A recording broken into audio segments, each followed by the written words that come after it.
আজ আমি চলে এলাম বরিশাল বিভাগীয় কন্টেন্ট ক্রিয়েটর ফেস্ট 2025 অনুষ্ঠানে এবং এখানে আমাদের জন্য কি কি আয়োজন করা হয়েছিল বিস্তারিত সব থাকছে এই ভিডিওতে।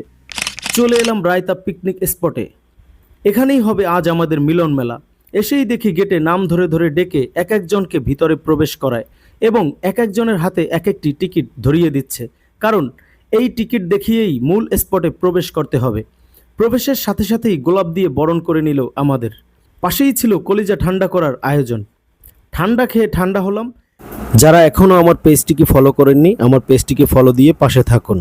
আজকে যেহেতু ঈদের তৃতীয় দিন, তাই এত এত সেলিব্রিটিদের দেখে আর থাকতে পারলাম না। ঝটপট একে একে ঈদের কোলাকুলিটা সেরে নি। এতদিন সবাইকে শুধু ভিডিওতেই দেখেছি, আজ তাদের সরাসরি দেখার সুযোগ হলো। আর এই সুযোগটি হয়েছে শুধু বিনোদন ভাই বনিয়ামিনের জন্য। এবং এই আয়োজনের জন্য স্পন্সর ছিল বরিশালের স্বনামধন্য প্রতিষ্ঠান মিরাজ টেলিকম। এরপরেই সবার সাথে পরিচয়ের পালা। দেখা হয়ে গেল সোনা পাখি ডায়লগ খ্যাত গেদু ভাই ওরফে রিফাতের সাথে, অমায়িক একজন মানুষ। এদিকে আবার দেখা হয়ে গেল অগিদার ডন খ্যাত মিস্টার হোয়াট ওরফে হিমেলের সাথে। সেও মনের দিক থেকে অনেক ভালো মানুষ। এই পুরো ইভেন্টটা জুড়ে সবাইকে মাতিয়ে রেখেছে আমাদের অগি। এরপরই দেখা হলো কিউট হ্যান্ডসাম এবং মেয়েদের ক্রাশ তন্ময় তাহানের সাথে। কথা বলে অনেক ভালোই লাগলো, খুব ভালো ছেলে। এরপরই দেখা হলো বিনোদনের বাক্স, যে কিনা সবার মুখের কথা একাই বলে, আমাদের পাবেল মুন্সির সাথে। অনেক হাসাহাসি মজা করলাম। একটু পরে দেখা হলো পাবেল মুন্সির কপি ঝালকাঠির ছেলে মিরাজের সাথে। সেও খুব মজা করে কথা বলে। এদিকে দেখা করতে করতে জাতীয় সঙ্গীত শুরু হয়ে গেল। সবাই ততক্ষণ দাঁড়িয়ে দাঁড়িয়ে সাথে সাথে গাইতে থাকলাম। সঙ্গীত শেষে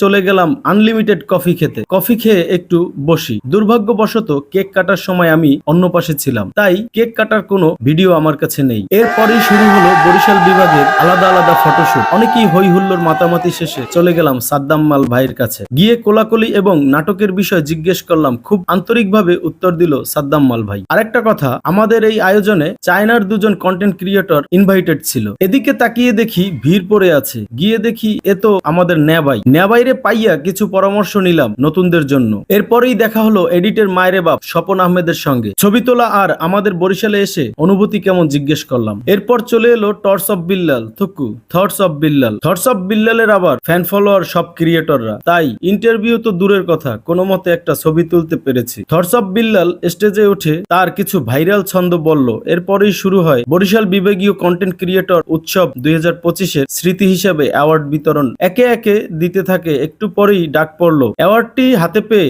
একটু আনন্দিত হলাম, কারণ এটা আমাকে আমার কাজের প্রতি উৎসাহ যোগাবে। যাই হোক, ডিনারের ব্যবস্থা ছিল ভিতরে, ক্যাটারিং এর লোকও ছিল, যে যখন খুশি খেয়ে আসছে, তাই একসাথে কোনো গ্যাদারিং হয়নি। এদিকে নাচ গান চলছে। নাচ গান শেষে র্যাফেল ড্র ছিল, কিন্তু আমার একটা জরুরি কাজ ছিল, তাই আর সেই পর্যন্ত অপেক্ষা না করেই চলে আসি। কিন্তু বের হওয়ার সময় এই অনুষ্ঠানের নায়ক বনিয়ামিনের সাথে দেখা, তাই তার সাথে শুধু ছবি তুলে নিলাম। আজকের ভিডিও এই পর্যন্তই। আবার দেখা হবে অন্য কোনো ভিডিওতে। আল্লাহ হাফেজ।